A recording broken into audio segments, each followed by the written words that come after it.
Hello friends. NCERT class 6 geography का ये दूसरा चैप्टर है। और अगर आपने पहला चैप्टर नहीं देखा है इसका, तो इसी चैनल पर विजिट करके आप देख सकते हैं। और अगर आप हमारे चैनल पर नए हैं तो चैनल को सब्सक्राइब एवं लाइक करना ना भूलें। तो चलिए देखते हैं। ये दूसरा अध्याय है। इसका क्या नाम है? ग्लोब अक्षांश एवं देशांतर। ग्लोब अक्षांश एवं देशांतर। तो शुरू करते हैं। पिछले अध्याय में आप पढ़ चुके हैं कि हमारी पृथ्वी गोलाकार नहीं है। यह उत्तर एवं दक्षिण ध्रुवों पर थोड़ी चपटी तथा मध्य में थोड़ी उभरी हुई है। क्या आप कल्पना कर सकते हैं? जैसा कि इसमें लिखा है, या उत्तर एवं दक्षिण ध्रुवों पर थोड़ी चपटी तथा मध्य में थोड़ी उभरी हुई है। तो पिछले अध्याय में हमने पढ़ा था, इसे क्या कहते हैं? भू आभ। इसी को ही भू आभ कहा जाता है। तो समझते हुए आप चलिएगा। क्या आप कल्पना कर सकते हैं कि यह कैसे दिखती है? इस संबंध में जानकारी प्राप्त करने के लिए आप अपनी कक्षा में सावधानीपूर्वक ग्लोब को देखिए। ग्लोब पृथ्वी का लघु रूप में एक वास्तविक प्रतिरूप है। ये रहा ग्लोब। ग्लोब विभिन्न आकार एवं प्रकार के हो सकते हैं। बड़े ग्लोब जो आसानी से एक स्थान से दूसरे स्थान नहीं ले जाए जा सकते। पॉकेट में रखने योग्य छोटे ग्लोब तथा गुब्बारे जैसे ग्लोब जिनमें हवा भरी जा सकती है एवं आसानी से एक स्थान से दूसरे स्थान ले जाए जा सकते हैं। ग्लोब स्थिर नहीं होते हैं। इसे उसी प्रकार घुमाया जा सकता है जैसे कुम्हार का पहिया या लट्टू घूमता है।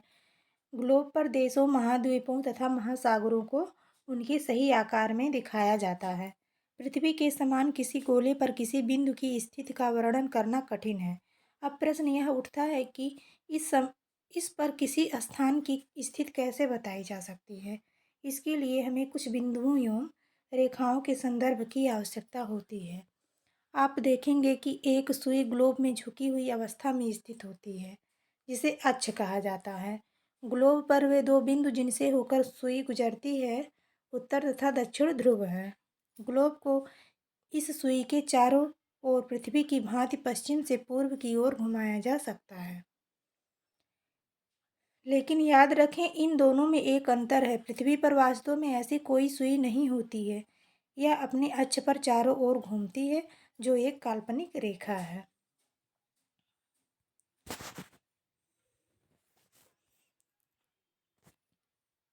एक अन्य काल्पनिक रेखा भी ग्लोब को दो बराबर भागों में बांटती है।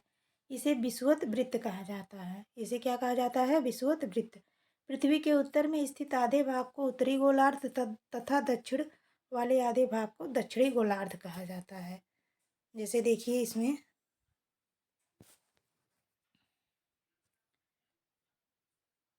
यहाँ से अगर देखते हैं तो ये हो गया उत्तरी गोलार्ध और ये हो गया दक्षिणी गोलार्ध। ठीक है, ये दोनों बराबर के आधे भाग होते हैं। इस प्रकार विषुवत वृत्त पृथ्वी पर एक काल्पनिक वृत्त बनाती है एवं यह पृथ्वी पर विभिन्न स्थानों की स्थिति बताने का सबसे महत्वपूर्ण संदर्भ बिंदु है। विषुवत वृत्त से ध्रुवों तक स्थित सभी समानांतर वृत्तों को अक्षांश समानांतर रेखाएं कहा जाता है। ठीक है, अक्षांशों को अंश में मापा जाता है। जैसे ये सब अक्षांश रेखाएं हैं।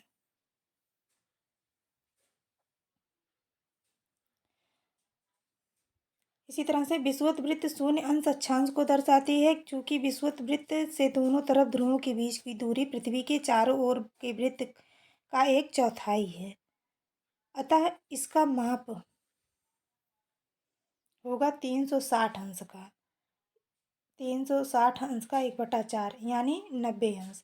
इस प्रकार 90 अंश उत्तरी अक्षांश उत्तर ध्रुव को दर्शाता है तथा 90 अंश दक्षिणी अक्षांश दक्षिण ध्रुव को। इस प्रकार विषुवत वृत्त के उत्तर की सभी समानांतर रेखाओं को उत्तरी अक्षांश कहा जाता है तथा विषुवत वृत्त के दक्षिण स्थित सभी समानांतर रेखाओं को दक्षिणी अक्षांश कहा जाता है। इसलिए प्रत्येक अक्षांश के मान के साथ उसकी दिशा यानी उत्तर या दक्षिण को भी लिखा जाता है। सामान्यतः इसे उत्तर या दक्षिण अक्षर से व्यक्त किया जाता है। उदाहरण के लिए महाराष्ट्र में चंद्रपुर एवं ब्राज़ील दक्षिण अमेरिका में बेलो होरिजोंटे दोनों एक ही अक्षांश 20 अंश पर स्थित हैं।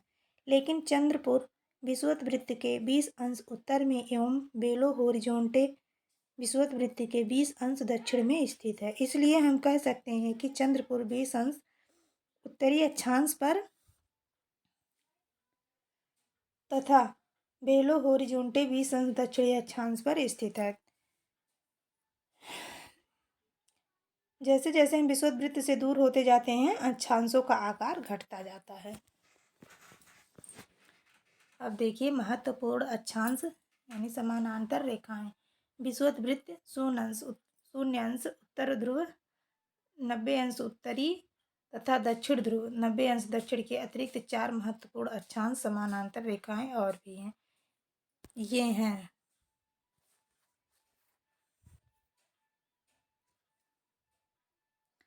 पहला है उत्तरी गोलार्ध में कर्क रेखा 23.5 अंश उत्तरी, और दूसरा है दक्षिणी गोलार्ध में मकर रेखा 23.5 अंश दक्षिणी।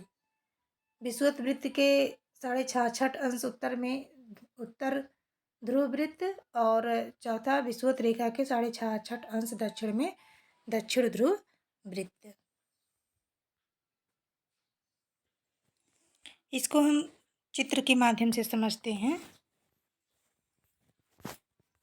यहाँ पे देखिए, ये जो है ये विषुवत वृत्त रेखा है जो शून्य अंश पर स्थित है, और इसके जो है दक्षिण में मकर रेखा 23.5 अंश दक्षिण, और ये कर्क रेखा 23.5 अंश उत्तर में, और ये 66.5 उत्तरी ध्रुव है, और ये 66.5 अंश दक्षिणी ध्रुव है। ठीक है, आई बात समझ में? तो हाँ, पृथ्वी के ताप कटिबंध। कर्क रेखा एवं मकर रेखा के बीच के सभी अक्षांशों पर सूर्य वर्ष में एक बार दोपहर में सिर के ठीक ऊपर होता है। सूर्य जो होता है सिर के ठीक ऊपर होता है, इसलिए इस क्षेत्र में सबसे अधिक ऊष्मा प्राप्त होती है तथा इसे उष्ण कटिबंध कहा जाता है।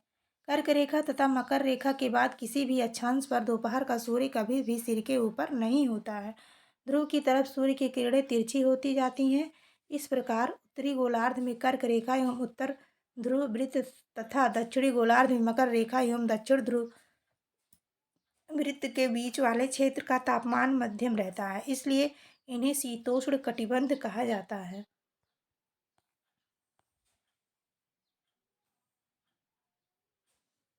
उत्तरी गोलार्ध में उत्तर ध्रुव वृत्त एवं उत्तरी ध्रुव तथा दक्षिणी गोलार्ध में दक्षिण ध्रुव वृत्त एवं दक्षिणी ध्रुव के बीच के क्षेत्र में ठंड बहुत होती है, क्योंकि यहाँ सूर्य क्षितिज से ज़्यादा ऊपर नहीं आ पाता है, इसलिए ये शीत कटिबंध कहलाते हैं।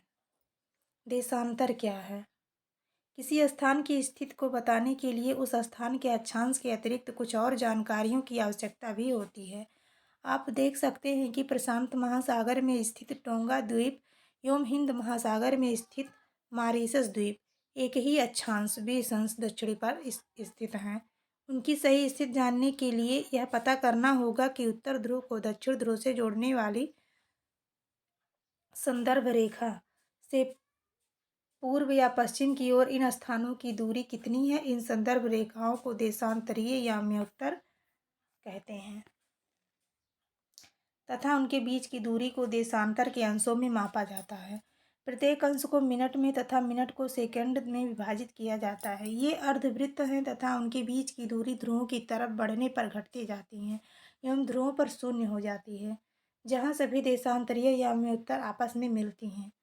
अक्षांश समानांतर रेखाओं से भिन्न सभी देशांतरीय या म्योत्तरों की लंबाई समान होती है, इसलिए इन्हें सिर्फ मुख्य संख्याओं में व्यक्त करना कठिन था। तभी सभी देशों ने निश्चय किया कि ग्रीनिच, जहाँ ब्रिटिश राजकीय वेधशाला स्थित है, से गुजरने वाली याम्योत्तर से पूर्व और पश्चिम की ओर गिनती शुरू की जाए। इस याम्योत्तर की प्रमुख याम्योत्तर को इस याम्योत्तर को प्रमुख याम्योत्तर कहते हैं। इसका मान 0 अंश देशांतर है तथा यहाँ से हम 180 अंश पूर्व या 180 अंश पश्चिम तक गणना करते हैं। प्रमुख याम्योत्तर तथा 180 याम्योत्तर मिलकर पृथ्वी को 2 समान भागों पूर्वी गोलार्ध एवं पश्चिमी गोलार्ध में विभक्त करती हैं।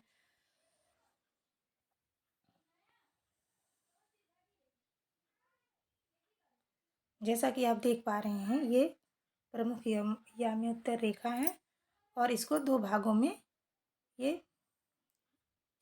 ये रेखा पृथ्वी को दो भागों में विभक्त करती है। ठीक है।